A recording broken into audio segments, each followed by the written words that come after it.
नमस्कार, मैं सनातन संस्था का राष्ट्रीय प्रवक्ता चेतन राजहंस। डॉक्टर दाभोलकर की हत्या के प्रकरण में आज सनातन का निर्दोषत्व सिद्ध हो चुका है और सनातन धर्म के संदर्भ में जो एक प्रकार से बदनामी का षड्यंत्र चल रहा था अर्बन नक्सलियों के द्वारा, वो एक प्रकार से ध्वस्त हो चुका है। जिस दिन दाभोलकर की हत्या हुई थी उसी दिन उस समय के जो मुख्यमंत्री थे पृथ्वीराज चौहान, उन्होंने एक स्टेटमेंट दिया था कि इस हत्या के पीछे हिंदुत्वनिष्ठ है। उस कारण उस समय हिंदू संस्थाओं की, सनातन संस्थाओं की एक प्रकार से जांच होने लगी। सनातन संस्था के साधक विक्रम भावे, उन्हें 2 वर्ष तक कारावास में रहना पड़ा। सनातन के आश्रम में निःशुल्क वैद्यकीय सेवा देने वाले डॉक्टर वीरेंद्र सिंह तावड़े जी को इस प्रकरण में आरोपी बनाया गया, उन्हें 8 वर्ष तक कारावास में रखा गया। हिंदुत्वनिष्ठों के वकील एडवोकेट संजीव पुनालेकर को इस प्रकरण में 42 दिन की पुलिस में कारावास में उन्हें रखा गया।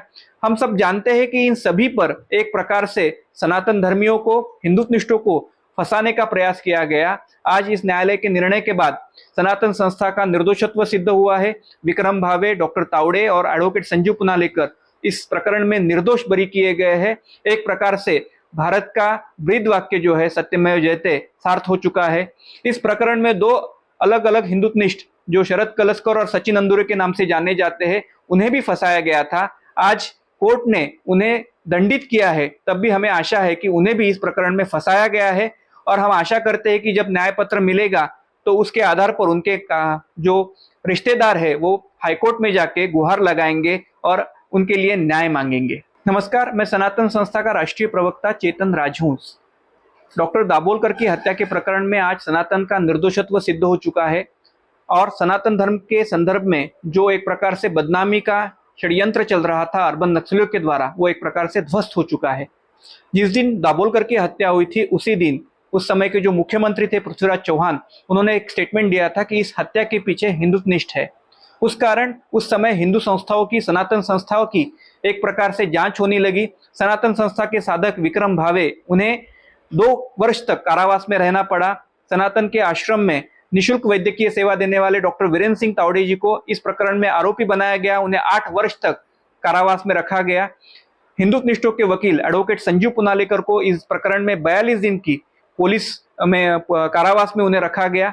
हम सब जानते हैं कि इन सभी पर एक प्रकार से सनातन धर्मियों को, हिंदुत्वनिष्ठों को फंसाने का प्रयास किया गया। आज इस न्यायालय के निर्णय के बाद सनातन संस्था का निर्दोषत्व सिद्ध हुआ है। विक्रम भावे, डॉक्टर तावड़े और एडवोकेट संजीव पुनालेकर इस प्रकरण में निर्दोष बरी किए गए हैं। एक प्रकार से भारत का ब्रीद वाक्य जो है सत्यमेव जयते सार्थ हो चुका है। इस प्रकरण में 2 अलग अलग हिंदुत्वनिष्ठ जो शरद कलस्कर और सचिन अंदुरे के नाम से जाने जाते हैं, उन्हें भी फंसाया गया था। आज कोर्ट ने उन्हें दंडित किया है, तब भी हमें आशा है कि उन्हें भी इस प्रकरण में फंसाया गया है और हम आशा करते हैं कि जब न्याय पत्र मिलेगा तो उसके आधार पर उनके जो रिश्तेदार है वो हाईकोर्ट में जाके गुहार लगाएंगे और उनके लिए न्याय मांगेंगे। अगर आप ये वीडियो YouTube पर देख रहे हैं तो हमारे चैनल को सब्सक्राइब करें और बेल आइकन को दबाना ना भूलें। अगर आप Facebook पर ये वीडियो देख रहे हैं तो हमारे पेज को लाइक करें।